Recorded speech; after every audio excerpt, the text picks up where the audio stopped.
मुंबईमध्ये तुम्ही सगळे राहताय, मुंबईमध्ये जे गोटे आहेत तिथं जाऊ तुम्हाला जाऊ दिलं जात नाही का? जे म्हशीचे गोटे आहेत मुंबईमध्ये.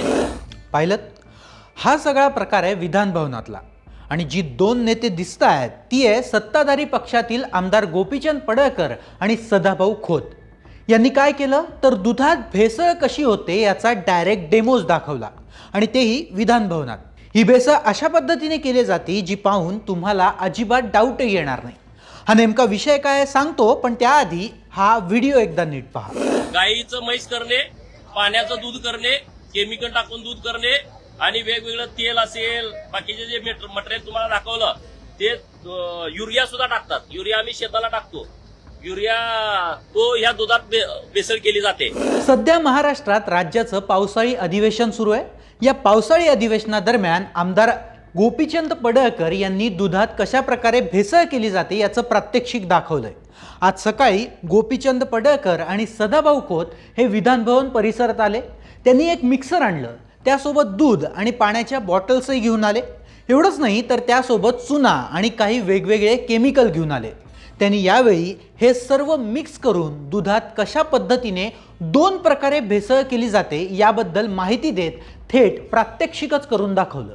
एका लिटरपासून 10 लिटर दूध कसं केलं जातं आणि तेच दूध सर्वसामान्य लोक पितात हेच त्यांनी दाखवून दिलं. यामुळे दूध डेअरीवाल्यांचं पितळ उघडं पडलंय. सध्या राज्यात म्हशीचं दूध 80 ते 90 लाख लिटर तयार होतं आणि गाईचं दूध 1,25,00,000 लिटर पर्यंत तयार होतं. यातील 70 लाख लिटर दूध हे पॅकिंग केले जातं आणि उर्वरित दूध इतर गोष्टींसाठी वापरलं जातं. पण सध्या मोठ्या प्रमाणात भेसळीचं दूध स्वस्त दरात विक्रेत्यांकडे येतं. यावर त्यांना कमिशन मिळतं. विक्रेत्यांना जरी कमिशन मिळत असलं तरी सर्वसामान्यांचा जीवाचा खेळ होतो. याचाच मुद्दा पकडून पडळकरांनी आज दूध भेसळ करणाऱ्यांचा बुरखा फाडलाय. गाईचं म्हैस करणे, पाण्याचं दूध करणे, केमिकल टाकून दूध करणे आणि वेगवेगळं तेल असेल, बाकीचे जे मटेरियल तुम्हाला दाखवलं ते युरिया सुद्धा टाकतात. युरिया आम्ही शेताला टाकतो. युरिया तो ह्या दुधात भेसळ केली जाते. विशेष म्हणजे शेतकरी ही भेसळ करत नाही. इस्लामपूरमधील एक राजकीय पुढाऱ्याची डेअरी आहे, तिथे हा सगळा प्रकार आम्हाला दिसला. त्याला जेलबंद करावं असा आरोप गोपीचंद पडळकरांनी केलाय. हे आम्हाला इस्लामपूरमध्ये मिळालंय. तिथं मोठी एक दूध डेअरी आहे मोठ्या पुढाऱ्याची. राजकारण म्हणून मी बोलत नाही. इकडं दिखावे खूप वेगळे आहेत.